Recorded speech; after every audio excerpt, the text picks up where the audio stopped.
할렐루야. 하나님 살아계십니다. 살아계신 그 하나님의 은혜와 평강과 축복이 우리 모두 가운데 풍성하게 되기를 주의 이름으로 축복합니다.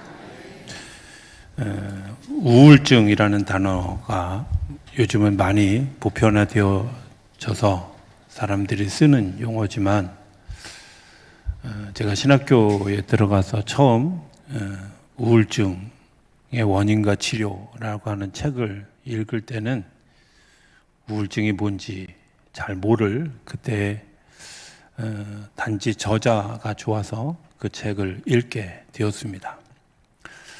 그때는 무슨 얘기인지 잘 몰랐어요. 그리고 그게 어떤 영향을 끼치는지 잘 몰랐는데 시간이 지나면서 궁금해서 다시 읽고 또 궁금해서 다시 읽다가 보니까 우울증이라는 게 이런 거더라고요. 우리가 가지고 있는 감정을 통제하는 통제력이나 지속성이 비정상적인 상태인 것을 이야기하는 거죠. 그래서 내가 한번 막 우울해지면 아주 한두 끝도 없이 아주 깊은 나락으로 빠져가고, 또 어떤 때는 좋을 때는 또 아주 한없이 좋아서 옆에 있는 사람이 저 사람 왜 저래? 이럴 상태로까지 가는 게 이제 우울증. 그게 좀 더 발전하고 좀 더 깊어지면 조울증이 되는 그런 상황으로 가는 거죠. 그 원인이 도대체 뭘까라고 하는 것. 제가 신학교 때 구약 과목을 한번 펑크를 낸 적이 있어요. 왜 펑크를 냈냐면, 교수님이 수업을 하는데 여자 교수님이셨는데요. 수업을 하는데 그려놓은 그림이 너무 웃겨서 옆에 친구하고 둘이 쳐다보고 웃었는데 왜 웃냐고 물으시더라고요. 근데 그림이 웃기다고 얘기할 수 없잖아요. 그래서 대답을 못했어요. 그랬더니 이분이 나 기분 나빠서 수업 못하겠다고 그러고 나가셨어요. 뭐 쫓아가서 학점이 달려있으니까 쫓아가서 막 사정을 했는데 알겠다고. 그리고 기말고사까지 시험을 잘 봤는데 빵꾸를 낸 거예요. 나중에 알고 보니까 기분 나빠서 점수 안 준 거죠. 이제 군대 갔다 와서 또 한 번 그 교수님의 수업을 듣고 이제 군대 가기 전에 있었던 이야기들을 이렇게 나누는 시간이 있었습니다. 군대 다녀왔을 때는 이제 이분이 노처녀였는데 이제 시집을 가시고 결혼하셔서 어쨌든 이제 안정된 가정을 누리고 있을 때였는데, 그때 이제 그런 질문을 했습니다. 우리가 그때 제가 웃었다고 뭐 기억나시냐고 그랬더니 이분이 기억난다고 이야기하면서 이제 그런 얘기를 하셨던 거예요. 당신이 아버님이 돌아가셨는데 예수 믿는 사람은 울면 안 된다고. 그래서 정말 슬픈데 울 수가 없었다는 거예요. 근데 그날이 비가 올 듯 말 듯한 흐린 날이었는데 당신이 그런 날만 되면 그런 감정에 통제가 안 되는 일들이 일어나고, 아마 그래서 그때 상처를 주었던 것 같다, 이런 이야기를 하는 것을 들었어요. 울어야 될 때 울지 못한 것, 울어야 되는 상황에 울지 못한 것, 아픔이구나 하는 생각을 그때 처음 했던 것으로 기억합니다. 오늘 성경을 공동 번역으로 보면 이렇게 얘기합니다. 슬퍼하는 사람은 행복합니다. 그들은 위로를 받을 것이기 때문입니다. 이렇게 얘기해요. 슬퍼하는 사람은 행복합니다. 왜냐하면 위로가 있기 때문에 그렇다는 거예요. 말을 뒤집어서 생각해 보면 슬퍼할 줄 모르는 사람은 행복하지 않다는 거죠. 왜냐하면 위로를 받을 수 없다는 거죠. 우리는 종종 생각해 보면 이런 생각을 할 수 있어요. 아니, 웃는 자가 행복한 거지, 부한 자가 행복한 거지, 많이 가진 자가 행복한 거지, 어떻게 우는 자가 행복할 수 있어? 라고 생각하지만 여기에 더 큰 뜻이 있다고 하는 것을 한번 기억하는 시간이 되어졌으면 좋겠습니다. 애통하는 자가 복이 있다. 사실은 울음과 웃음 사이에는 뿌리가 같다는 사실을 우리가 종종 이해하지 못하고 지나갈 때가 있습니다. 예수님의 동생이면서 초대교회 감독이었던 야고보는 이렇게 야고보서 4장 9절에 이렇게 얘기합니다. 슬퍼하며 애통하며 울지어다. 너희 웃음을 애통으로 너희 즐거움을 근심으로 바꿀지어다. 여러분들, 우리가 울면 어떤 일들이 일어나느냐? 웃음선과 연결되어져 있어서 이 울음을 통해 웃음이 회복되어지고 슬픔을 통해 기쁨이 회복되어지는 역사가 일어난다고 하는 겁니다. 애통한다고 하는 것은 슬픔 중에서도 가장 고통스러운 슬픔을 표현하는 거죠. 구약 성경에 보면 옷을 찢고 죄를 무릅쓰고 티끌을 뒤집어 쓰고 굵은 베옷을 입고 창자가 끊어지는 이런 표현들을 씁니다. 이걸 애통한다고 얘기해요. 창세기 37장에 나오는 아들 요셉을 잃어버리고 우는 아마 아버지 야곱의 울음 같은 것들이라고 생각이 되어집니다. 그런데 중요한 것은 이 애통함은 자기 스스로 슬퍼서 하는 의식 있는 행동이 아니라는 거예요. 당하는 슬픔이 아니라 내 안에서 자발적으로 일어나는 슬픔을 얘기하는 거죠. 타의에 의해서 우는 울음은 얻어맞고 아파서 우는 게 타의에 의해서 울음이라면, 애통은 내가 느끼는 감정들을 내 안에서 소화해서 내 안에서 우러내는 거죠. 다시 얘기하면 내가 그것을 인식하고 인지하고 받아들이고 정말 이것이 내가 슬픔이라고 생각하는 그 일들을 내가 느낄 때 비로소 애통하는 일들이 나온다는 거예요. 그런데 제가 말씀을 준비하면서 이런 생각을 해봤어요. 내가 요즘 울어본 적이 있을까? 나는 정말 울어본 적이 있을까? 이런 질문을 해봤어요. 제가 이렇게 질문하는 의미는 여러분들에게 한번 스스로 좀 질문해 봤으면 좋겠어요. 나는 울어본 적이 있는가? 또 내가 판대소하면서 웃어본 기억은 있는가 하는 것을 한번 돌이켜 보았으면 좋겠습니다. 슬픔에는 세 가지 차원이 있다고 생각합니다. 하나는 일반적 의미의 슬픔입니다. 현대인들이 가지고 있는 고통이 있습니다. 아랍 격언에 보면 이런 말이 있습니다. 모든 햇빛은 사막을 만든다. 거기 좀 더 붙이면 항상 햇빛이 비치는 곳은 사막화되어져 간다. 우리는 잘 모르는 것 같지만 햇볕은 물을 말라서 사막을 만들어 버립니다. 우리의 늘 기쁘고 평강을 얻기를 원하는, 편안하기를 원하는 우리의 마음은 우리가 울지 못하는 것 때문에 우리의 마음을 사막화시킨다는 거예요. 제가 좋아하지 않는, 요즘 많이 쓰는 말 중에 좋아하지 않는 말이 두 가지가 있는데요. 하나는 부자 되라 이런 말이고요. 또 하나는 꽃길만 걸어라요. 여러분들 죄송하지만 꽃길만 걸으면 어떻게 될까요? 아시죠? 온실 속의 화초와 같아지는 거죠. 꽃길만 걸을 수도 없을 뿐만 아니라 꽃길만 걷는다고 하는 자체가 내 삶을 사막화시켜 간다는 겁니다. 첫 목회지를 그 강원도 횡성에서 목회를 하게 되었는데, 제가 10월 달에 그 교회 부임해서 저희 교회 앞에 바로 논이 있어요. 근데 그 논에 허수아비가 있어요. 어느 날 허수아비와 이렇게 쳐다보면서 허수아비와 대화를 좀 이렇게 하는 시간이 있었어요. 그런 신통력이 있다는 사실을 좀 알아달라는 얘기를 하는 거예요. 근데 제가 이런 생각을 했어요. 허수아비를 바라보면서 무슨 생각을 했냐면, 첫 번째는 야, 춥겠다. 강원도의 10월 달은요 춥더라고요. 춥겠다. 제가 옷을 좀 입혀줬으면 좋겠다. 내 안 입는 잠바라도 갖다 주고 싶다. 이런 생각. 두 번째는 춥다고 말 좀 해라. 왜 말도 못하냐 너는. 이런 생각. 세 번째는 그에게 친구가 없다는 거예요.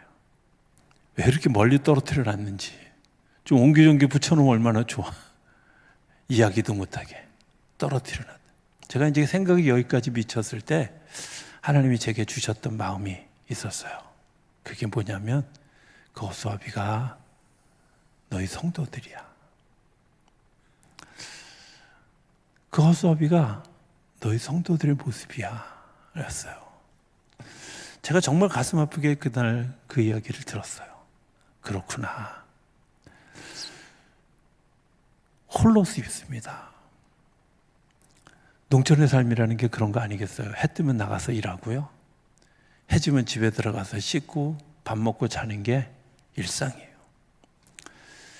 그들이 그냥 홀로 서 있는 거죠. 추운지 더운지 이런 감각이 없이 그냥 하루하루를 일로 살아가는. 두 번째는 이들이 진짜 가지고 느끼는 아픔 중에 하나가 아파요, 힘들어요, 어려워요, 이런 얘기를 못 한다는 거예요. 제가 신방 가면서 잘 듣고 싶지 않은 이야기 있어요. 목사님한테 이런 모습 보여드려서 죄송해요. 아니, 그렇게 사는 걸 뭐 보는 거 어떻게 해? 왜? 그것 때문에 기도하고 그것 때문에 같이 아파하고 같이 신음하는 게 우리 할 일이지, 그게 뭐 보여주면 안 되는 일이야. 아니요, 보여줘도 되는데 어느 순간부터 우리는 내가 추우면 춥다고, 더우면 덥다고, 내가 힘들면 힘들다고, 내가 울고 싶으면 울고 싶다고, 내가 웃고 싶으면 웃는 것을 표현할 줄 모른다는 거예요. 그냥 다 묻어둔다. 그러다 보니까 친구가 없어요. 내 마음을 알아주는 친구가 없어요. 여러분, 이쯤 되면 울어야 되는 거 아니에요? 이쯤 되면 힘든 거 아니에요? 이쯤 되면 아파서 내가 좀 애통해야 되는 거 아니에요? 그런데 할 줄 모르는 거죠. 다윗 왕의 시 가운데 보면 이런 얘기, 시편 6편에 보면 내가 산식함으로 피곤하여 밤마다 눈물로 내 침상을 띄우며 내 요를 적십니다.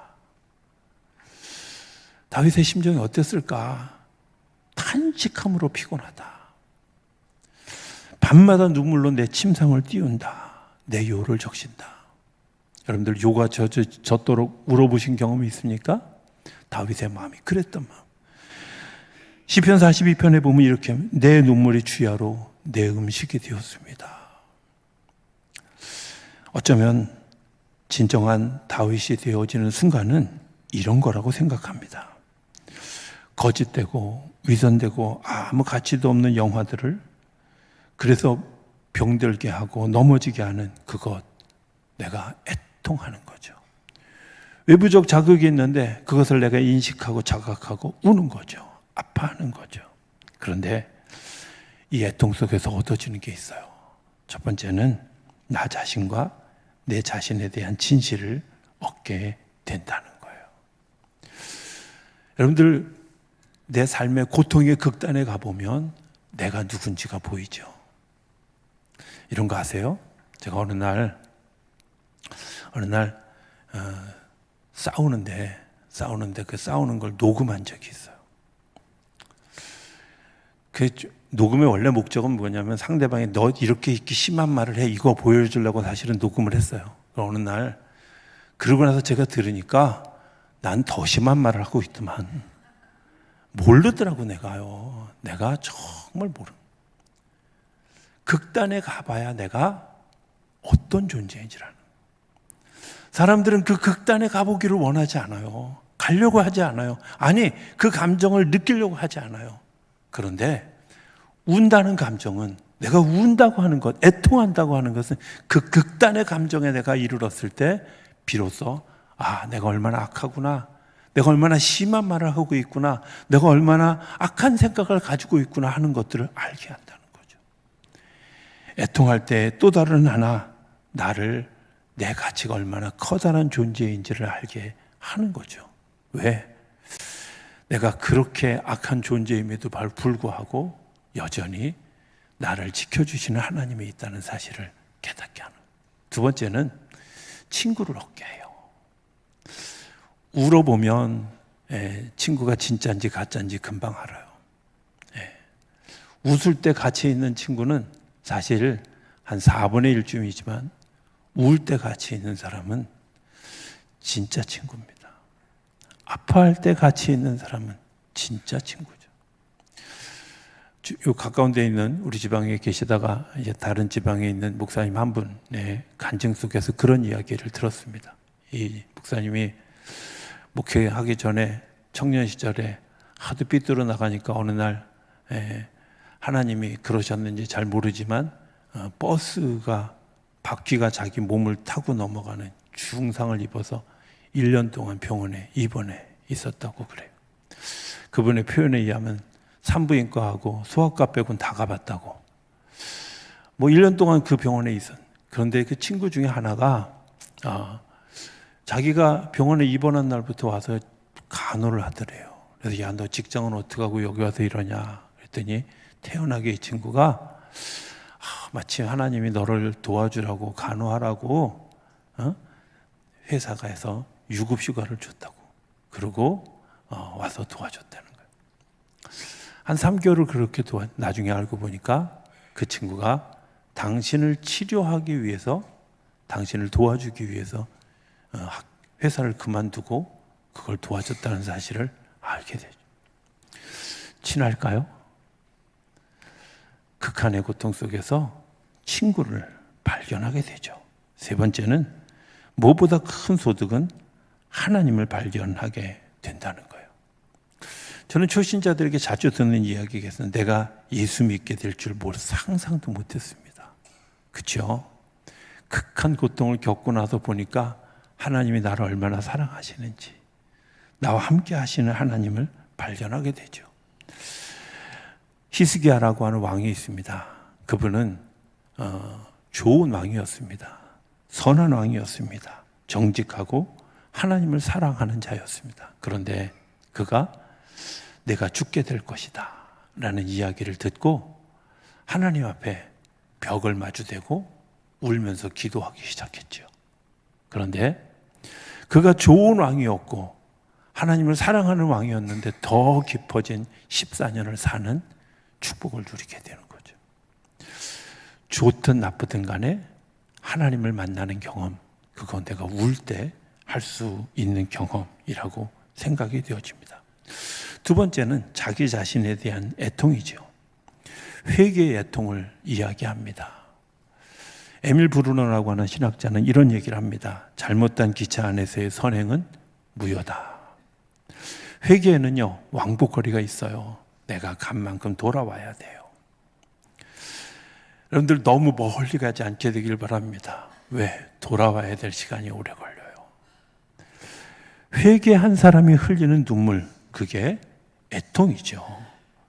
회개는 궤도수정이고 자기 부정입니다. 자신이라는 바벨탑을 무너뜨리고 그리고 그것 위에 다시 세우기를 원하시는 하나님의 일에 나를 내려놓는 그 물, 그게 애통이라는 겁니다.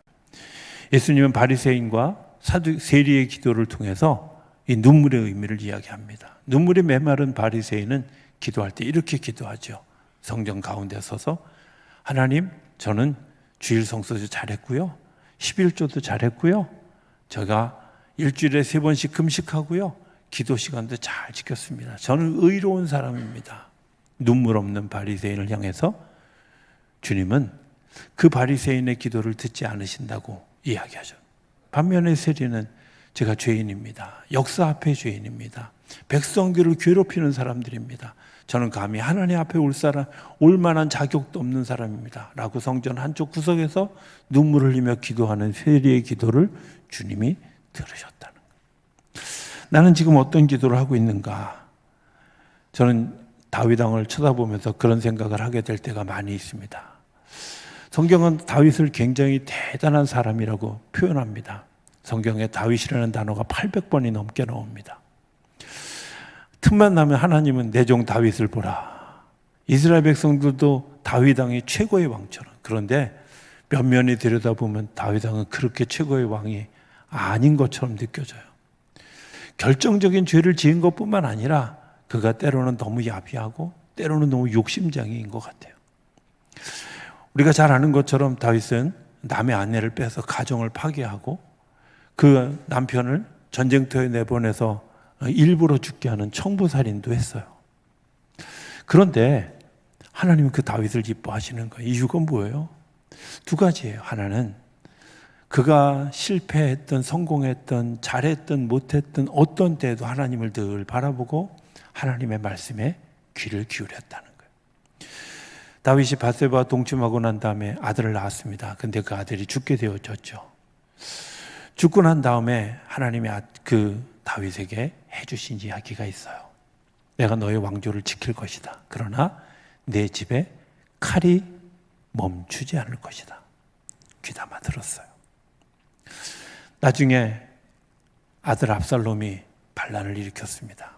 성경에 보면 압살롬이 반란을 일으켰을 때 능히 그 반란을 제압할 수 있는 군사력이 다윗에게 있는데도 불구하고 다윗은 도망갔습니다. 도망가는 다윗을 시므이가 조롱했습니다. 그리고 그 조롱하는 그 사람을 죽이겠다고 하는 그런 그 부하의 이야기에도 다윗은 내둬라. 저를 통해서 하나님이 나에게 말씀하시는 것이 있을지 모른다 하고 받아들였어요. 다시 성으로 3년 만에 복귀하고 난 다음에도 다윗은 그 시므이를 용서했어요. 왜 그래요? 하나님이 하시는 일들을 보는 거죠. 두 번째는 다윗은 단 한 번도 남이 이것을 원인을 제공했다고 변명하지 않았어요. 예루살렘 왕궁은 예루살렘 꼭대기에 있습니다. 거기서 보면 백성들의 모든 집이 다 보입니다. 하필이면 밧세바는 왜 자기 집 옥상에서 목욕을 했을까요? 사람들이 얘기할 때 저 사람이 요부야, 일부러 다윗을 유혹하려고 그랬어 라고 이야기하는 학자들이 있습니다. 그런데 다윗은 단 한 번도 저 여자가 나를 유혹했습니다 라고 이야기한 적이 한 번도 없어요. 그냥 내 잘못입니다, 나의 잘못입니다 라고 이야기하는 거예요. 회개의 눈물, 애통하는 눈물이 있을 때 그에게 복이 있는 것이죠. 세 번째는 세상을 향한 애통함입니다. 예레미야 선지자의 눈물의 기도를 보게 됩니다. 예레미야 4장 19절에 보면 이렇게 얘기해요. 슬프고 아프다. 내 마음속이 아프고 내 마음이 답답하여 잠잠할 수 없으나 이는 나의 심령이 나팔 소리와 전쟁의 경보를 들음이로다. 이스라엘 백성들이 이제 죄를 짓고 죄를 회개할 그런 마음들이 전혀 없어서 이제 하나님이 진노하셔서 바벨론 군대를 쳐들어와 이제 이 나라가 망해져 가는 그런 그 아찔한 상황에 서 있을 때 예레미야가 그들을 바라보면서 눈물을 흘립니다. 가슴 아파하면서 눈물을 흘립니다. 하나님 이 백성을 어찌하겠습니까? 자기 자신을 회개하고 내가 일반적인 애통이 있는 사람들에게 더 깊어지는 애통이 있는데 그게 뭐냐? 나라를 위해서, 사회를 위해서, 국가를 위해서 흘리는 눈물이죠. 젊은 시절에 느헤미야를 공부하다가 제 마음속에 충격을 주었던 사건이 하나가 있었습니다. 느헤미야를 그냥 뭐 아무 생각 없이 1장부터 읽어가는데 1장 4절에 이런 이야기가 나옵니다. 어느 날 느헤미야가 본국으로부터 이 사람이 바벨론에 끌려가서 관리가 되어져서 이제 비서실에서 근무를 하고 있는데 사람이 왔는데 예루살렘의 상황이 궁금하잖아요. 물어본 거죠. 예루살렘이 어떻게 되냐? 이렇게 물어보니까 이 사람이 네, 성전은 다 파괴되고요. 성벽은 다 무너졌고요. 처참해서 볼 수가 없습니다. 어찌해야 됩니까? 라고 할 때 1장 4절에 보면 이렇게 얘기합니다. 느헤미야가 모든 일을 멈추고 수일 동안 슬피 울며 금식하며 기도하더라. 제가 너무 충격을 받았어요.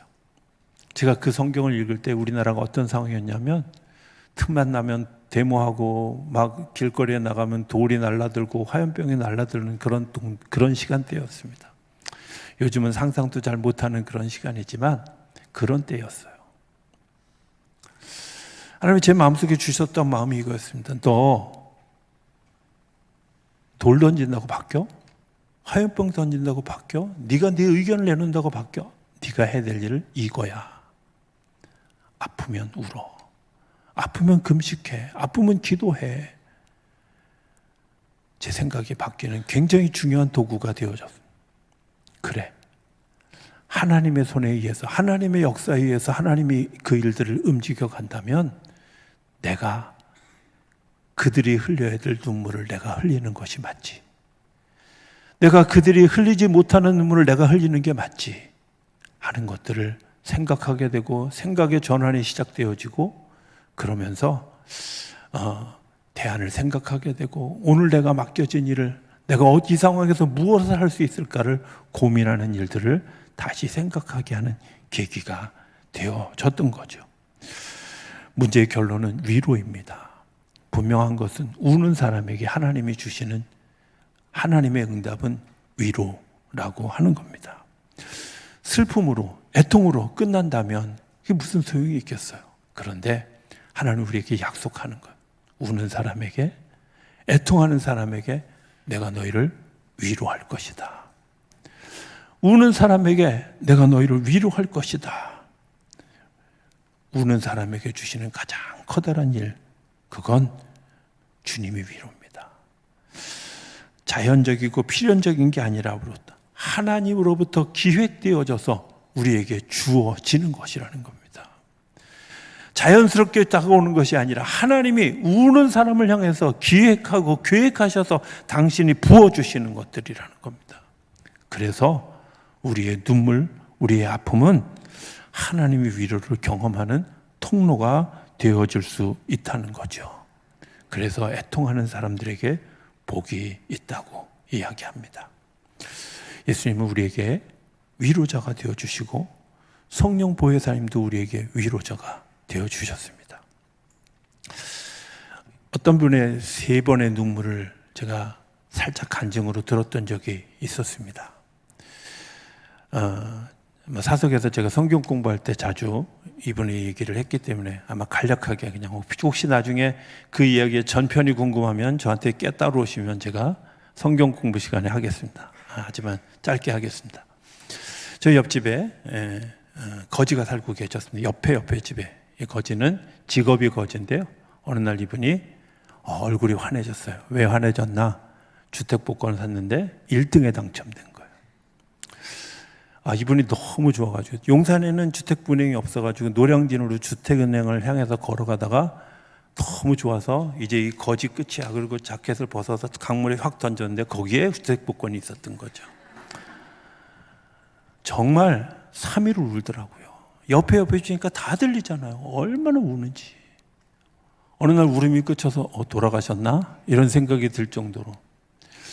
근데 저건 어쨌든 거기서 이야기가 끝났습니다. 그리고 18년이 지나서 그분을 다시 우연한 기회, 우연한 자리에서 만나게 되었어요. 그 2번째, 3번째 눈물을 그분에게 그 이후에 들은 거죠. 그래서 그때 그렇게 울다가 막 좌절하고 죽을까 좌절할까 뭐 이런 고민 중에 어떤 분이 야, 너 그러지 말고 점쟁이한테 한번 가봐라. 그랬더니 그래서 어찌됐든 어찌어찌 동냥을 해서 직업이 거지니까 동냥을 해서 점쟁이를 찾아갔더니 점쟁이가 또 이렇게 얘기하더래요. 너 같은 놈은 뒤로 자빠져도 코가 깨지니까 교회 나가라. 그랬다는 거예요. 그리고 그 점집 앞에서 그렇게 울었대요. 나는 이제 인생 포기한 놈이다. 이런 생각이 들어서. 그래서 점쟁이가 한 말에 따라서 교회를 갔대요. 교회를 가가지고 부흥회 때 하나님이 나를 얼마나 사랑하시는지를 알고 막 정말 대성통곡을 하고 또 한 번 울었다는 거야. 제가 만났을 때 5층짜리 건물의 주인 되고 있어요. 자기의 3번의 눈물이 내 삶을 바꿨다고. 울게 하셨던 하나님의 역사가 나를 위로해 주셨고 나를 감싸 주셨고 다시 일할 힘을 주셨고 지혜를 주셔서 내가 오늘 여기에 서 있다고. 하나님이 주시는 위로 우는 데서부터 시작합니다. 억울하십니까? 우십시오. 슬프십니까? 우십시오. 하나님이 저와 여러분들을 위로해 주시는 놀라운 은혜가 있을 줄로 믿습니다. 제가 1부에는 이렇게 얘기했어요. 지난 주간에는 하늘로부터 물이 많이 내려서 홍수가 났지만 나는 우리 교회 여러분들의 눈물이 홍수가 나는 역사가 있게 되기를 기대합니다. 그렇다고 너무 많이 흘리면 또 수재민 생기니까 그 정도 말고 정말 우는 이 한 주간, 그래서 하나님의 위로를 경험하는 우리 모두가 되어줄 수 있게 되기를 주의 이름으로 축복합니다.